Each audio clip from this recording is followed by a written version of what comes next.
Mr. Speaker, I rise in support of H.R. 3203, the Stop Chinese Fentanyl Act of 2023, and yield myself such time as I may consume. The gentleman is recognized.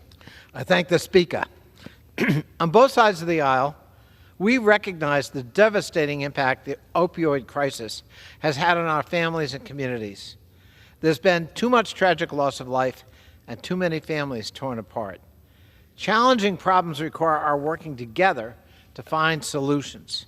Here at home, we need expanded education programs for students so that they understand the deadly risks associated with fentanyl consumption, and better funded rehab programs to help people get clean. And we need law enforcement and prosecutors to target major trafficking networks, but we should be careful not to repeat the excesses and inequities that undermined the war on drugs previously. In the international context, we need to incentivize countries to work with us, but also to demonstrate there are consequences for actions that increase the supply of these dangerous drugs with impunity. This bill takes that latter approach. It will beef up sanctions on major Chinese fentanyl traffickers that aid and abet opioid traffickers.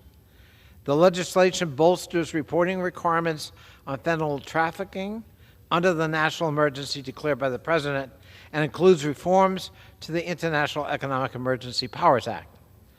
I want to be clear, we can't sanction our way out of this fentanyl crisis alone. Sanctions are an important tool, but we'll also need cooperation as well.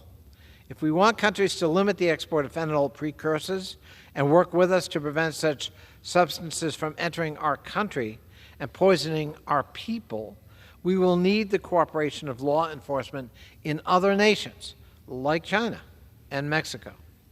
That's a simple fact. Tough talk and acid freezes have their role, and I support them. But diplomacy and law enforcement cooperation are also part of the picture we need if we're going to conquer this problem.